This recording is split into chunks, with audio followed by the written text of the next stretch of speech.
Hello. So first of all, thanks a lot to you for the invitation. It's very nice. Thank you, Amélia. Thank you, Rodrigo. Thank you, Porto Academy. Thank you, Mendrisio, also, the school where I studied. And yeah, it's also nice to see Diego and Dario to give a lecture at the same time and to see how ex-students evolve into their own practice. Maybe a few words about our practice, just as a kind of introduction. We are an office based in Milan and Brussels, which exists since now more or less 10 years. And in a way, our office is the result of a negotiation among two very different figures, Giovanni, Piovene, and me, which we studied in two different schools. At the beginning, that was very much at the beginning, what was maybe interesting was rather this process of negotiation, of getting out of the comfort zone to define something else, which is not of the school where you studied, which is something in between among two figures which have another background. And architecture today needs to be simple, pragmatic, done with a certain reduction of means. But we still think there is a big need for humanity, and architecture for that can play a big role. Architecture for us can be still colorful, can still be joyful. Here a few pictures of the two offices, Milan and Brussels.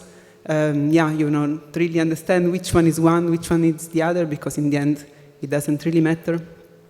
Where you see a series of samples, fragments, one-to-one prototypes, drawings, and we, in our practice, we look at the limits, at the boundaries of architecture. We try to really look at the scales when one merges into the other, when one discipline merges into another. And for us, architecture are landscape environments, buildings, furnitures, and also dresses.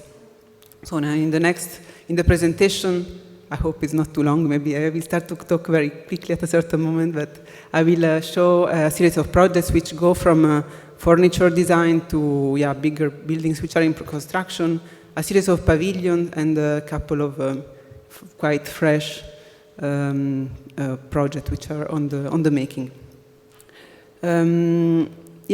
Here I start with the first project, a project of a furniture design. This material, it's a concrete, it's a very specific concrete. It's called Silipol. It's a brevet which was invented for a very specific occasion. It's in the late 60s. It's a concrete piece, but at the same time, it is always used like foils to clad a building. So it is not really a structural piece. It's really a dress. We can say that it's really it's a material which is used to become to dress architecture. These images shows the kind of advertisement which was drawn for the first Metropolitan in Milano. We are here in 1964. It was an incredible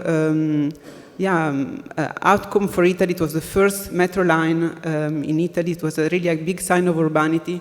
So in this occasion, Franca Helg and Franco Albini, together with the graphic designer Bob Norda, they designed the metro line. So it was a very specific project because on one side it was the project of an infrastructure, but the infrastructure was already there, and at the same time it was the project of an interior. So it was the project of an interior at the scale of the city. So, and in a way it was a project of a dress. And also what is maybe interesting was this collaboration among graphic design and architects, and to produce an architecture which is both architecture and graphic design at once.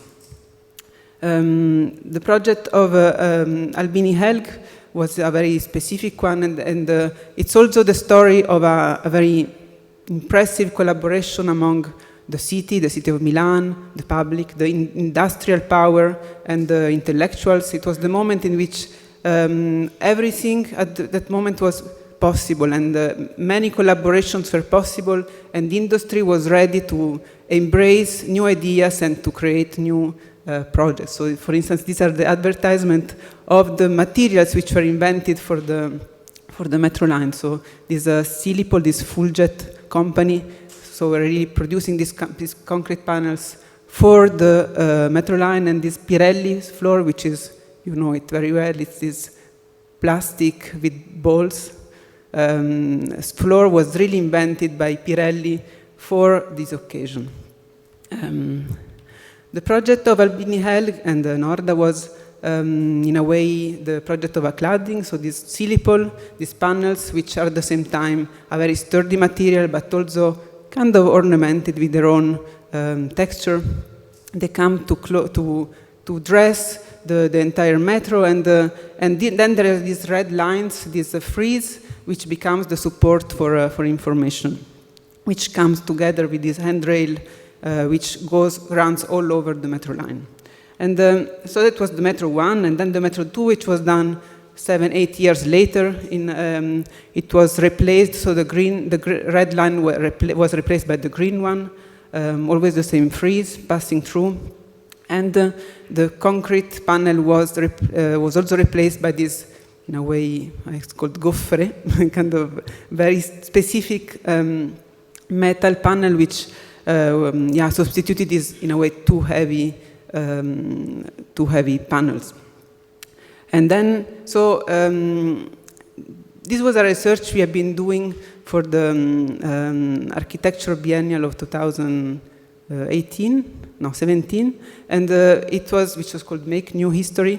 And so as a first act of exploration in a certain idea of urban archaeology, we went together with with the photographer artist Joanna Silva into the metro line, and we took a series of pictures making an inventorium of the existing panels and the existing colors of these both metro lines. So it was the first act. And as a second act was the act of appropriation. Then we somehow took at each time a single material and we transformed it into a kind of mono-material piece of furniture, in a way, the only rule being it's done with only one material. I go a bit quickly into that, but just to explain a bit more the process, from this concrete panel we found back the company which produced the same panel still today, which has the recipe, and then from every recipe we defined a new piece of furniture, so just with this kind of material. And so other recipes, other colors, which made so first was a big table, smaller tables, which can define other new rituals. The yellow panels, here you see it a bit better, this goffre, became, so in this process also of urban archaeology, we went back into the metro, took the real color, really trying to be as close as possible to the real material, and we made out of it screen which really exists out of this, which is done out of this size of these panels. And this Sesto Marelli carries the story of a terrorist attack where the concrete panels were changed into a blue metal panel, and so we also appropriated in our collection these panels to make a cabinet which is also a totem, which is also partly a small architecture, and then an hexagonal cabinet, and then the red railing, which is a bit the signature, the most, in a way, visible element of this metro line of Albini Helg, was really carefully studied in its dimensions, and it became a lamp. Voila. So, it's a project which is, in the end, a bit about appropriation, about urban archaeology, about recreating a domestic environment which talks about the city and about the human body at the same time. So if this was the first project, the second project explore more the way colors can give a new meaning to, just a simple color can give a new meaning to a piece of furniture or to a space. Colors are in a very simple tool in a time in which, in a way, there are almost no means to make a project. Colors are always a way to give an answer. When there are really no money, colors are always there. You can always make a project made out of it. It's the thinnest cladding as possible. And then colors, to be communicated, they're organized into a color chart. We talk here about the RAL. RAL are also organized and in different colors, and there is a very strange symbolic which comes with every color. So in a way, by giving a certain color, you can define a certain kind of meaning for a specific object to come. For instance, this light blue 5012, it's a color which is in the RAL chart, belongs to the plastic, to the P1, which is basically the most basic color which exists, which belongs to the most basic 5 colors in the color chart RAL, in the all colors, which means that a lot of materials everywhere, in every single technical context, they are produced in this color. So it's a color which is not a sophisticated one. It's a color which is bold, which is accessible, which is popular. And so you really find this color in very specific situation, and it really defines a certain imaginary. This is a project we did for the Villa Medici. So from Milan we go to Rome. The Villa Medici is the French Academy in Rome, and where we were asked, together with the artist Simone Boudvin, to redesign the entrance hall with a bookstore and with a kind of counter which we are now designing at the moment. So at the moment the bookstore has been built, and this one here is the detail, and the counter is coming. The question was very, in a way, simple and difficult at the same time, because it's being, in a way, a protected villa. We could just do objects which can be taken away. So in a way, we had to change completely the flux, the entrance, the way things are perceived, just by adding pieces which can be removed. And so, maybe it works here. Yeah. So on the right, there is the entrance for the museum, and so these 2 shelves are there with 2 big doors to define the flux of this museum, but I will show more pictures of it. And so here, in a way, what we do is to add, by contrast, to add a new element in the space where, in a way, the most elitist, the most sophisticated, the most, in a way, place which is inaccessible. We add an object which talks about being popular, being bold, and so here some pictures. So with this idea of contrast, contrast which is done by the material, the metal, which is in contrast with the kind of massiveness and the opaqueness of the building, the thin versus thick, using a kind of industrial, very simple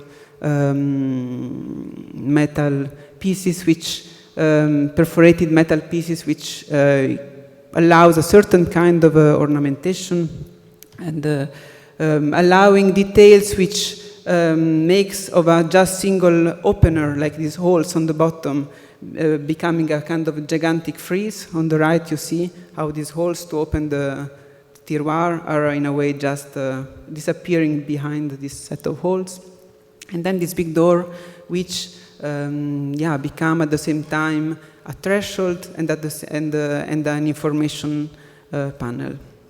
With just a very small, in a way, piece of furniture, we redefine a space. And it's interesting the way, in the way in which this furniture, as small as it is, redefine and follows the flux and the open hours of the museum. So in a way, the furniture adapts itself to the temporality of the place. This is a small piece of furniture. Now I'll start to show a series of pavilions, which are for us very simple devices, very basic devices done with very little money, with very simple means, and which are in a way platforms for collective experiences. So for instance, this one here, which we built 1 year ago in Logroño in Spain for a festival called Concentrico. It's in a way just a big platform to allow many activities to happen for the few days of the festival. So first of all, the idea of the shelter, the idea of the shadow into this very dry and hot land. We decided to go a bit outside of the city, to overlook the city on top of the mountain, to really to look at the city from far away. That's also why there is this contrast among the nature, the object, and the view. Then a very simple slope, which provides enough space for life to unfold, all kind of life to unfold, which is the size of the panels. So it's a very simple size of the panel defining the form and the dimension of this platform. And then in the back, of course, few structural devices which become the occasion to redefine a certain kind of ornamentation. So looked from the front, the object looks extremely simple, but from the back it reveals the complexity of the built form. And then, this object it's a very big form, a very big amphitheater, which allows many things at once, allows to meet together, to take a beer, to meet at night, to look at the sunset, to look at the moon, to make a party, to make an event. We often work with the archetypical forms. So we just saw the form of the amphitheater. So this idea of an half circle which is opening up towards a certain landscape. Also quite often work with the circles. For instance, this other model here shows this idea of perimeter of community. It's another small project which I will show now in the process. A circle which show the way, which is not a all-defined circle, but it's a circle which is defined by a set of objects coming together. So like, for instance, in this bench, in the apartment of Annie and Aldo Vanek, you see how the circle, this perimeter, which is an extremely basic object, does a lot of things at the same time. So it becomes the protection not to come too close to the fire. It becomes the possibility of sitting and getting close. It becomes the support for a table, for a bench. And we like this kind of simplicity in the way, with very few set of things. By composing them, we can make an object which can be used and appropriated in many ways. So here, this perimeter, this red perimeter, which we built in the, you've been there last year, in the architecture school in Versailles. It was built for the occasion of the, how was it called, BAP Biennale of territories of Ile-de-France. But at the same time, it was asked a pavilion to stay, and it was asked to be a pavilion which would become the pavilion for the parties of the students of the school. And but of course, parties which can take many forms. So that's why a small perimeter with a roof, with a set of objects, the table, the counter, the bar, and then all together these things, they can come and they can, in a way, be appropriated as they want. So in a way, even the table could become, in the time of a night, a podium. With these pavilions, we did many pavilions, and of course, it's always, you don't need so many things to make a pavilion. In a way, you need a perimeter, sometimes just a roof, just a structure are enough, as much as you need a very few set of decisions. For instance, the kind of the materials you use can be just reduced to 1, 2, or 3, and then just a set of colors are what you need. No? This is a pavilion. It's the first one we did of the old series. It was in 2016 in Brussels for a festival. It was supposed to be the main pavilion of the festival, which was the Festival of the Parks, organized around the topic of the essential garden. And so the pavilion had to host all the activities for this festival to take place. And so this pavilion was in a way mainly a big perimeter, an outdoor room with a retractable canopy, a textile canopy, and then a set of furnitures all around which would inform this perimeter with the program of the festival. So there was a bar, of course, a seed library, and then with this object, this weird hexagonal object on the left, I will show it later, was distillation and drying tower, because there was a kind of garden just beside, and they were producing plants which they would treat and distillate on the spot. And so at the time of this summer, this pavilion took place, and many activities were there, and then in a way, that's this very simple device allowed many possibilities, and a perimeter which also deals with a bigger environment. You see, just by feeling underneath, you start to look outside. Perhaps you look at a landscape which you didn't look before. So yeah, at the time of the summer, the pavilion really, this is the distillation tower, worked very well, and especially it changed the way the neighborhood was using the park. Because Brussels, another climate than here, and the public space of the park, the green public space, were not really exploited, or people didn't know or didn't use them. So the city of Brussels was, in a way, very happy with this experiment, and they asked us the year after to produce a set of pavilions to be inserted in a different park. So here you see 5, but I think in the end 7 were built.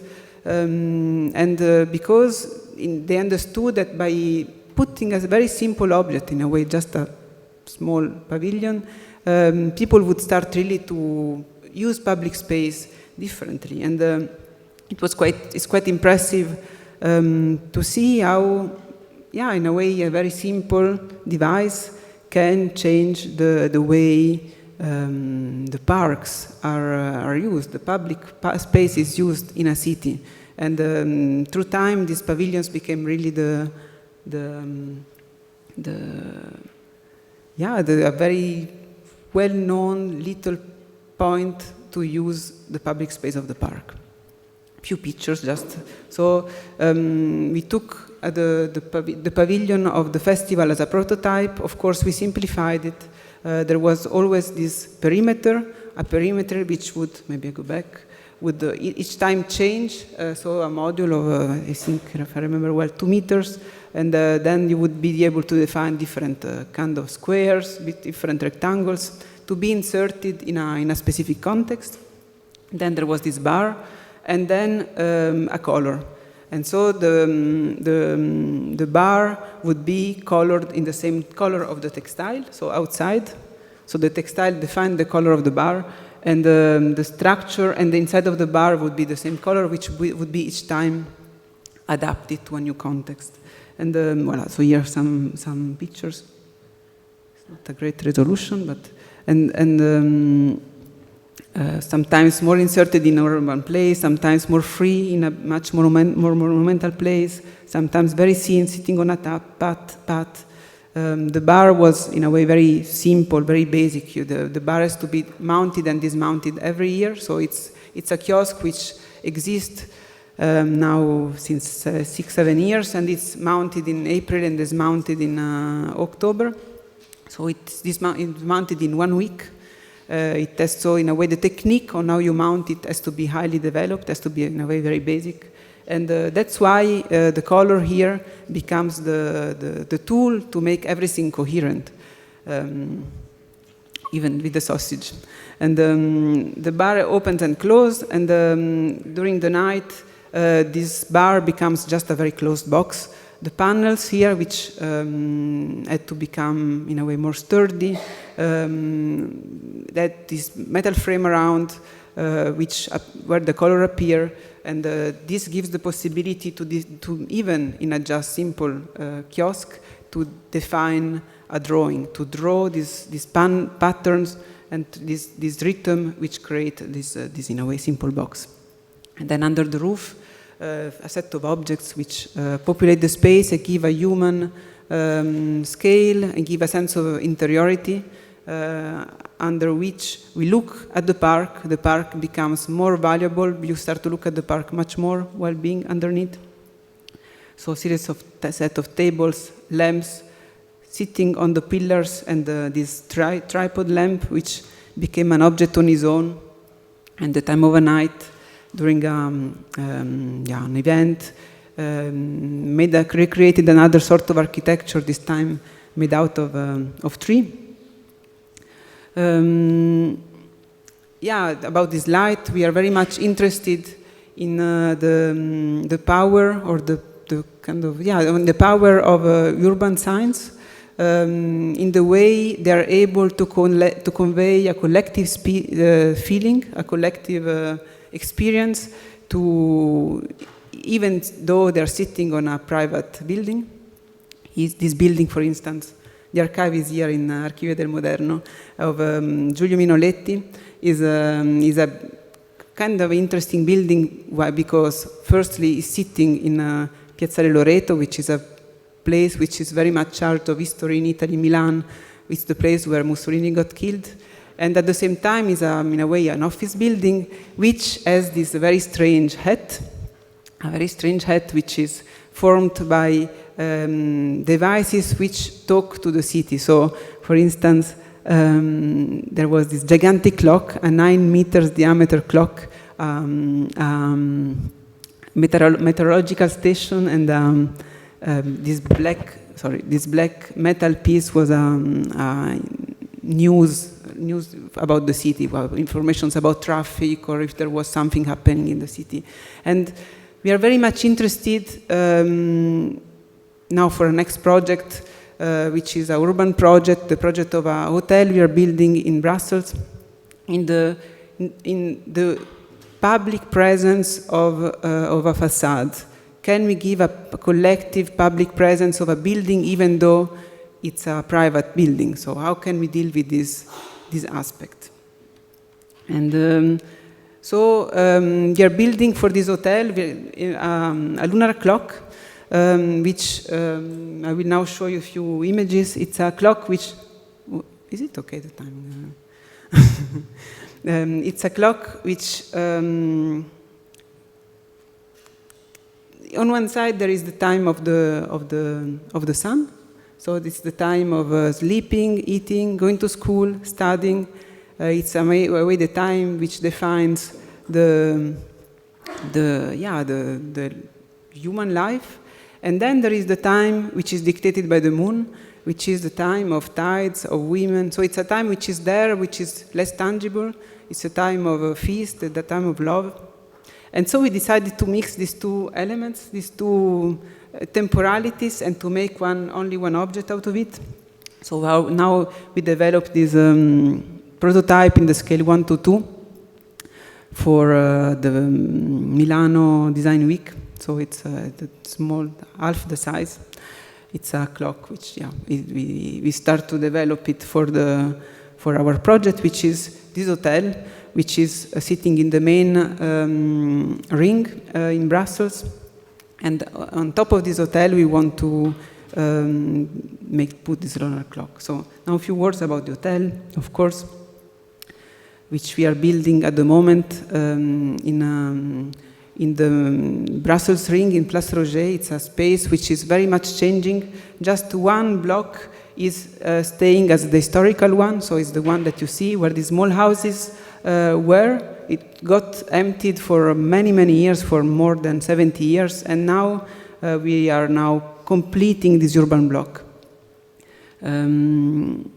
It's a project we are doing together with the on-site studio, the Milanese office. This is not a picture from yesterday, but it's the project of the foundation which is starting to take place. It's a project on one side of a building which sits on its own, but at the same time also of an extension of an existing hotel. So the entire block is an hotel, and so with this building we complete the hotel also. So there is a very strange, in a way, continuity in the plan, which you don't see very much in the facade. So this is the ground floor, which is a crazy succession and imbrication of spaces of different size. And and the hotel is this part here below, and this is the top floor, so it's the thinner part of the building. But you see also how on one side it's a one building, but on the same time it continues the circulation and the grain of the plan of the hotel, existing hotel. It's a project of 150 rooms.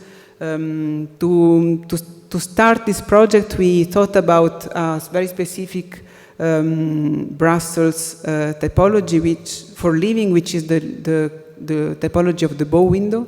It's a typology which is able to convey a certain kind of space in the space, and we thought it was very important to start from the unit. So whatever the interior design will be, which we are not designing, there will be always this bow window which makes a space in the space.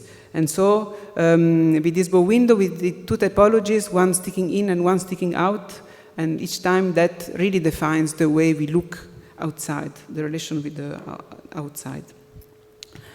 And a few images of the process now that we are building it, the mock-ups in which you see these two elements sticking in and out, which will appear in two different colors. So if I go back to the plan, you see this is the plan of the building, and you see the bow window sticking in on one side, which is the building A, and on the right side, the bow window sticking in, and which is the building B. And so for us it was important to make this division, so to not to make one building, but to make two buildings out of one building, because of the size of the urban block, which is very much in a way a kind of impilation of different buildings, but which have the same size. So instead of being monumental to impose, we decided to make one building which has a difference. So the building A and B under Boulevard de Jardin Botanique, that's what you can see, that to continue this scale. And here are just a few pictures of the competition model, in which you can see that the building going around, it really relates to the historical context, but while imposing itself as a building of today. And voilà, here the facade. And and then of course there is some work on the cladding, this concrete cladding, which is coming to cover the metal structure, and which in a way is entering dialogue without being too nostalgic with the historical context of the block. So it's a building which hopefully you might not notice first, and then you might notice that it's a building of today. Maybe it's about being timeless, not about being contemporary. And hopefully this lunar clock will become a kind of element which will will be a collective sign for the city. From Brussels to Paris, where we are now, in a way from big budget to small budget, we are now building a big housing block with an artistic equipment, cultural equipment, together with Liszt, with Avissar. It's the building you see in front with the crane. It's a small tower of social housing sitting in a master plan of La Houssaye, close to the Gare du Nord, with this basement which contains an art school, a section of the Beaux-Arts, which is coming into our building. In a way, it's part of this master plan, but it also relates to the bigger context. It's the first tower, in a way, the last to be built, but the first tower to look to the city, to look at the Gare du Nord towards the city center. It's the tower with, in a way, even if it's a social housing, it's also a tower with an incredible view. And for being part of this master plan, working with an extremely limited budget in a context of promoters, where everything is regulated. It's you have to focus on a very small set of things to talk about architecture. And in our case, was on one side to work on the contrast, ambiguous contrast among the lower part and the higher part. The higher part, in a way, to like a volume, like the cabinet. We have been, in a way, designing the beginning, the blue cabinet, the hexagonal cabinet, to work in an idea of abstraction, to make the windows as similar as possible, to work with a metal cladding to make it simple and shiny, and the lower part to make it as a explosion of possibilities. So it's a big world on its own, with the colonnades and the terraces and the gardens and sheds. For instance, here, the sheds which will host the art school, which you see from here. And that here it starts to be almost finished now. I mean, now it's not it's not from last week. And so we like very much this proximity on one side of this cultural center, together with the terrace of the neighbors, together with this facade which is, in a way, when there is almost no money to make architecture, what you can do is to work with the tools that you have, which are the color of the window frame, so blue, the way the panels of zinc, which are there to cover a wooden structure which was imposed by the city. So all these things which you have, they make it possible to choose still the way this cladding is done, the lines of the cladding, and that, in a way, is the architecture which is possible here. And then, of course, it's about the quality of the apartments, because it's, in a way, to talk more about the floor plan. It's this kind of hexagonal form, which with the inner circulation, a very compact circulation. Then the wet spaces, the kitchens and the bathrooms, which comes all around. Then the rooms, which are always perpendicular to the facade, so that they change direction. So there are not 4 directions, there are 6 directions.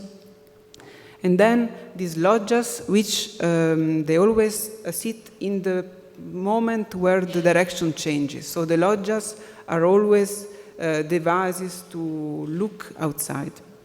And yeah, this was maybe the final plan where you see, it's one of the main floor plans, where you see how the apartments are always surrounding these loggias. So the loggia is never at the end of the apartment, it's always in between two rooms, and that becomes the main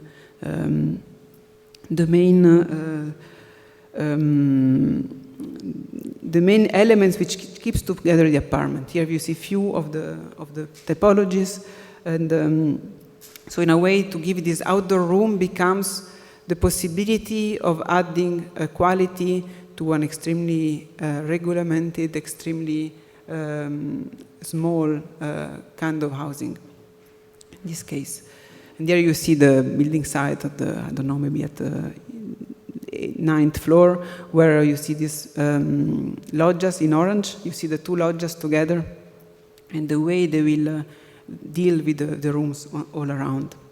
Of course, here we are still among inside and outside, but it will be really an inner room which will really bring the apartment outside. In our projects, we are very much looking for the redefinition of conventions. We are talking about inside and outside. This is another project of a house. It's an ongoing project, so it's not built. We are doing now in the countryside, in the countryside around Brussels. And it's a project which wants to redefine the convention on how we live among inside and outside. For instance, in this image of the house of Drudowski in Italy, you don't really understand whether the furnitures are belonging to the outside or the vegetation is belonging to the inner space. There is this kind of ambiguity. The house is, in a way, it's a transformation of an existing house in a park, where these, in a way, clients, they are calling since 8 years botanists and permaculture specialists to make experiments on vegetation. And so they really are trying to redefine the way agriculture and vegetation and the way we live with agriculture can be. That's their house, actual house, which we're going to retransform, and of course it's a very normal house, a house with it's very clear limit, an eternal spring inside where everything is conditioned, and then there is the outside. So there is this very clear limit among the inside and the outside. And of course, besides some few technical questions which were, can you remake the roof? Can you make an extension? Can you redefine the window frames? I mean, these were the first technical questions. They also wanted to find a way to live closer to nature. So that was, in a way, the real question. Was the manifesto for them was like, how can we redefine the comfort of living within nature? So the project is, in a way, which is now in definition, it's a project of a big roof, which sits on the house, a project of, in a way, a much bigger roof than the house itself. And by giving it this size, the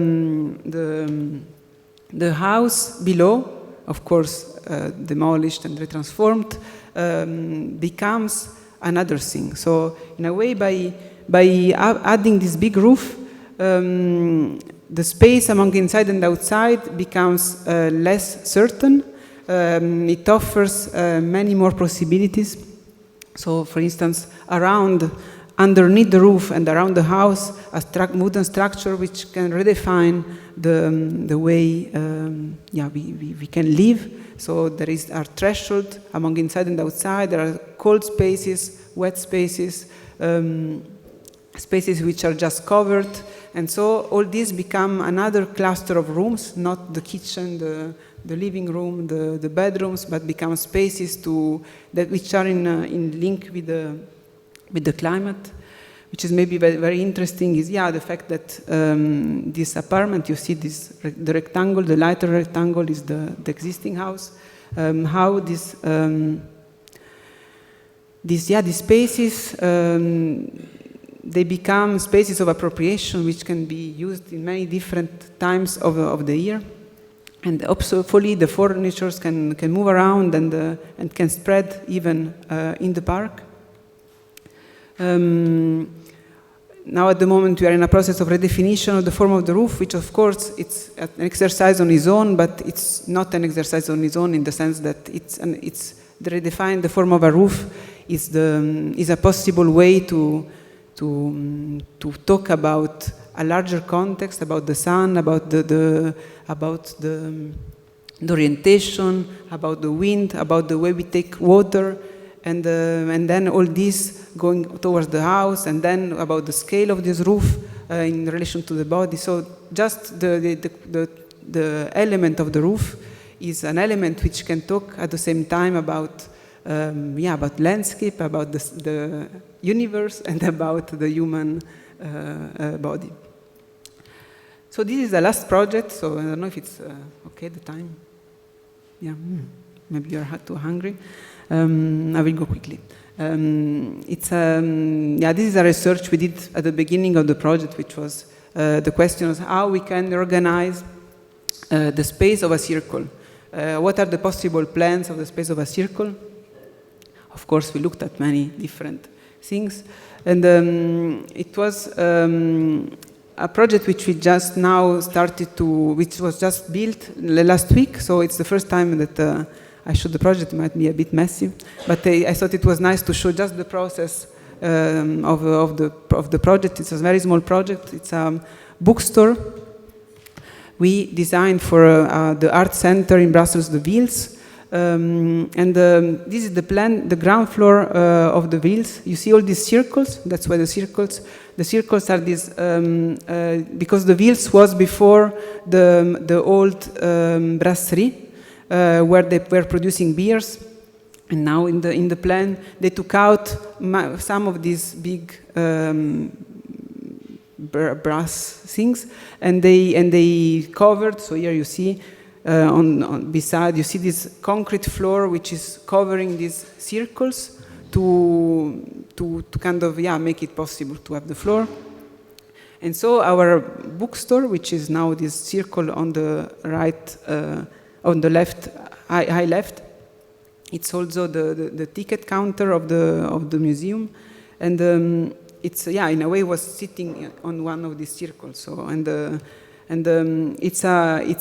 on at the same time a circle, at the same time also a niche. So the people coming from the stair below, they can take the ticket from the ticket counter, which is just in front. It's a project of a perimeter, which is in a way with a very strange height. It's a height of a door, so it's very human. People can just reach the books at the very highest floor. It's on the same time human scale and the scale of the building. And it's a project also a display. Books are just displayed all around, so they're not only put like in a normal bookshelf, but they're really like displayed. And to do so, we made a research about a whole set of grids, which could cover this the back of this structure of this perimeter. Of course, very simple existing grids. In the end, we went for the lightest one, the cheapest one, the grid which is used for molding and for concrete moldings. And then, a few pictures about the models. That's also to show a bit the way we work with the models, which are in very high level of definitions. And that's on the models that we take all the decision. Model which then was used for defining the questions of details, but also to be accepted by the board for giving money for the museum, which we exposed. And voila, so that's in a way, then we start with this process of prototype, and then we start with the construction. That was last week. This color, this red, which was a big discussion, very big research, and it's the color which in the end was the opposite color as the green, which you see in the back, you see on the floor, there is this green. And the museum wanted really to make contrast within the space. We are also designing now the bar, the kind of counter of the bar, and it will be hopefully yellow. And so voilà, that's the display, and which just pictures from yesterday. And the object is starting to be used. Not totally finished yet, but yeah, it's. I didn't see it yet because I was already here. So I'm happy to show it with that. And it's a picture from below, from the entrance, and yeah, maybe just to go back to this question of scale, it's a very strange scale. Is it a pavilion? Is it a furniture? Is it an architecture? I don't know, but at the same time, that's in a way the scale that we try to define in these kind of projects. And this is the last image of the presentation. And voilà, thank you very much for listening.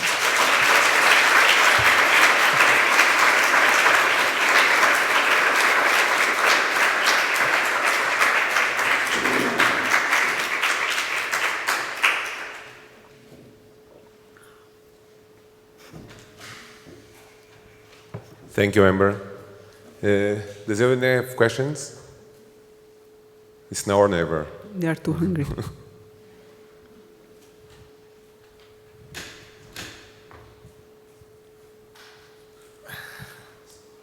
Hello. Congratulations for your work. I was personally interested on the way you approach different scales, and looks like you don't see the difference with the scale. You just get to it like a creative process. But I wanted to ask you about that. I mean, that's my interpretation, that you don't see a barrier between the scales of a furniture of a big hotel.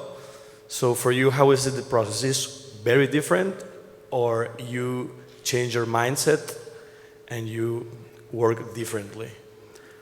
It's an interesting question. I think it's, yeah, in our case, we really do it consciously to work at the same, all the projects at different scales. And of course, I didn't include here some more urban projects, but we are, because we didn't build it yet, so, but we are really trying to look at it consciously with the same approach. And of course, maybe what it changes is the level of appropriation that you can give to certain things. And of course, it's not just defined by the scale, but also by the budget and by the way, yeah, the requirements and the regulations. And I think what is important is that you, in certain smaller objects, we control everything. Everything is totally controlled, and we try to push in all the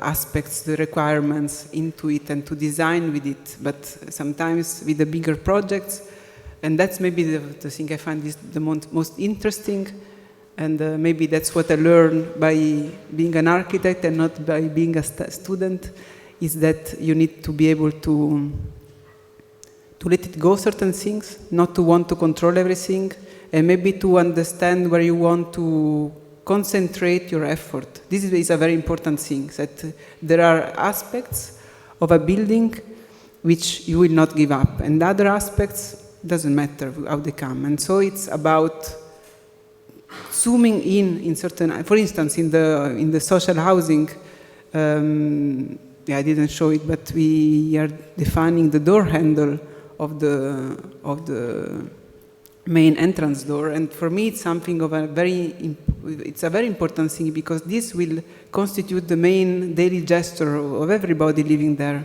and that has a much bigger impact than if you make a room and you make all beautiful doors. It doesn't matter. You can put a very normal door, and it's fine. But I think the gesture which allows the collectivity and the daily gesture is very important, and so.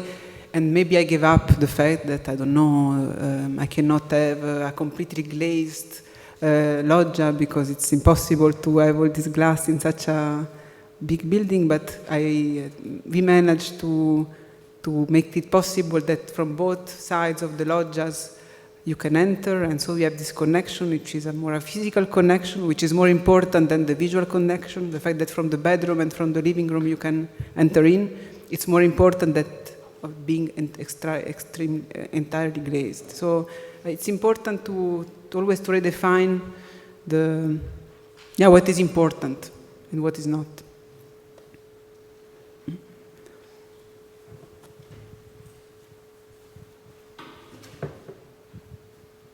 Any more questions?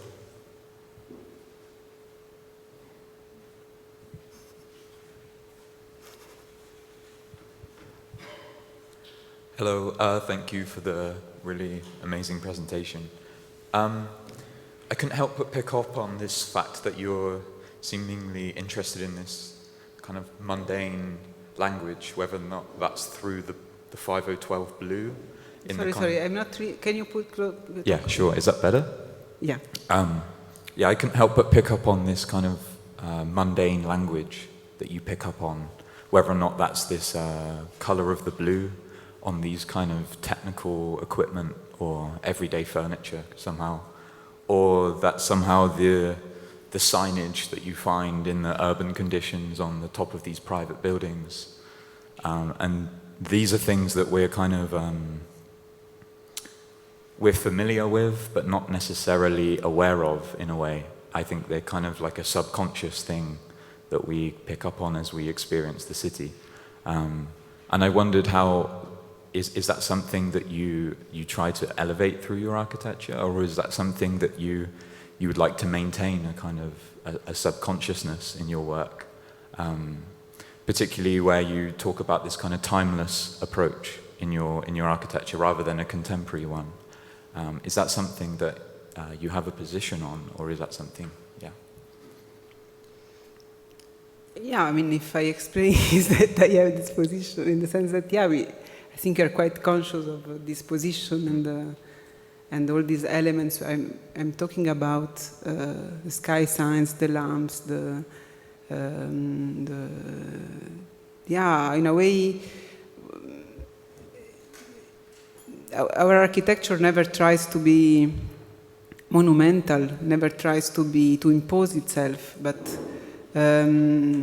perhaps it uses certain tools which are able to both to talk with the context, but at the same time to become something collective. And for me, the most important, or for us, let's say, the most important is that becomes platform for shared experiences, and I think that's the most important thing. And so, as such, they shouldn't be too imposing.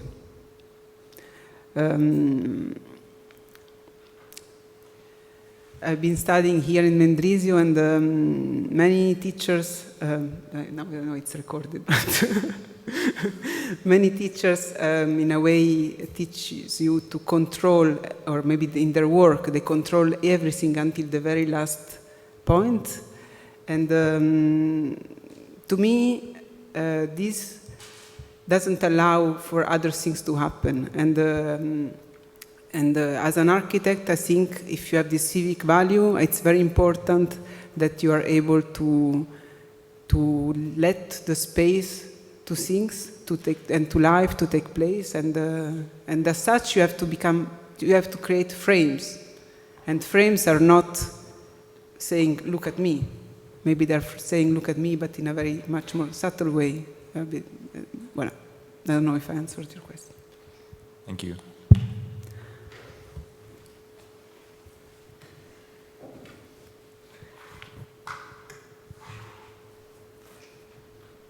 Any more questions?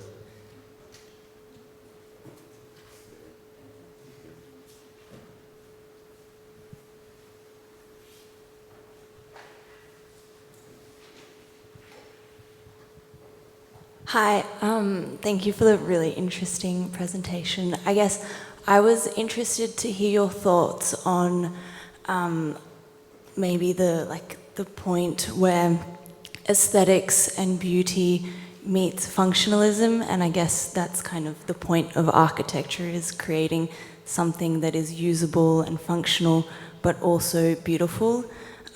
Could you maybe speak to, I guess, maybe your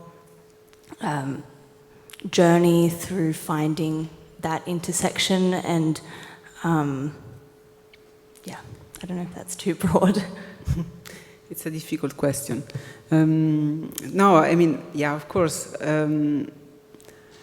I think on one side there is the desire, of making an architecture which has a certain strength, a certain character, a certain beauty, and at the same time, I think it's fundamental but when we start a project, we really have to understand entirely what is the context and what are the needs. That's where we start from. And we don't start from the main idea and then we try to adapt the needs to the project. We rather start from really understanding extremely well what are the requirements, and then from that we look for our space of freedom. And sometimes the constraints, or most of the time, let's say, the constraints make it possible to take a certain decision, and that becomes an object of design. For instance, in this kind of bar, I don't know if you see it, yeah, here. For instance, there is this element to keep the books, this little round.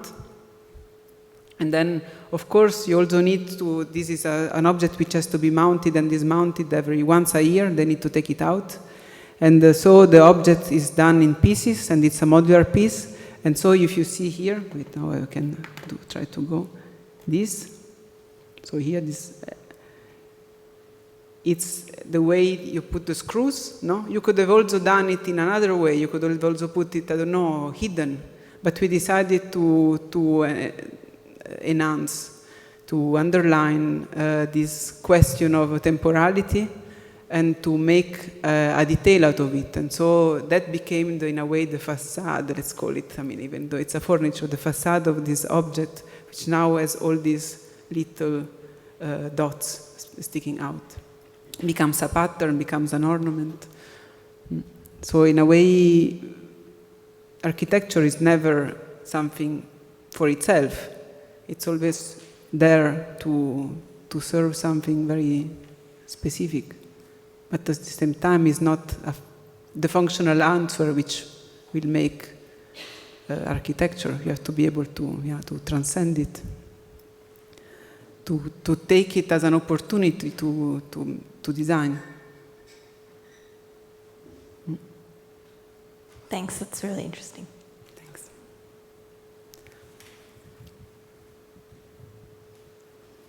There was. Thank you very much. I would like to ask a more organizational question. How did you, after graduating, take the decision to open your own practice? It would be an interesting topic to. After graduating, no, I didn't start just after graduating. I had to wait. I worked a few years in an office in Switzerland, and I started to work as an assistant here in Mendrisio.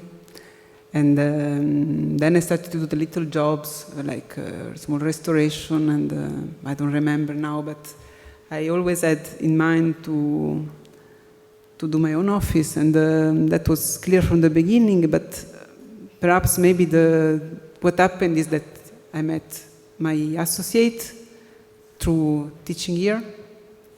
We were both assistants here, and that made it possible for us to create not just a practice, but a pole of research. And because there was this kind of exchange, which was very refreshing, I think, for both of us. And practice on its own, I think it's important. But I think what is important is to have this research behind it. And that was, in a way, what made us possible to persist and to go on. I mean, I don't know. But it's hard to have a practice. But you should do it.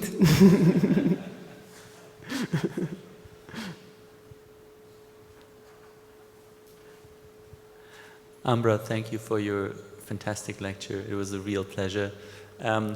it's less of a question, just more something that I would point out to the students. You talked about you described that beautiful trajectory from this large underground in Milan to very small objects, and then these ideas were the seeds, the objects were the seeds for ideas, and those ideas developed and they expanded, became more complex, both in complexity and scale, and you developed this real own idea to think about space and language, and now these ideas that are gaining traction and are becoming urban again, you know. And I think that's just a wonderful story to follow. I mean, we've been following each other's stories for a long time and enjoying it. But it's not just that Umbra is telling about their experience of combining different scales and thinking about furniture objects and the city at the same time, but it's also a real great trajectory of a career. Huh? That you can plant your seeds of ideas even if you do something very limited. Huh? And if you put all the love inside these small things, then you will kind of accumulate almost a kind of creative capital with which you can continue to work, and which is going to enrich you and which enables you to address larger things. I think that's so encouraging for all of you. You know? It's not about getting the big job at the beginning, you know? It's about putting all your love in what you get. Even if it's just a table, and then like 7 years later, with the same heart you can do urban projects. I think this is just so encouraging, and I'd like to start all over again, like looking at your work. Thanks a lot. Can I kiss Thomas for you? Please. Yeah, kiss also. Thank you.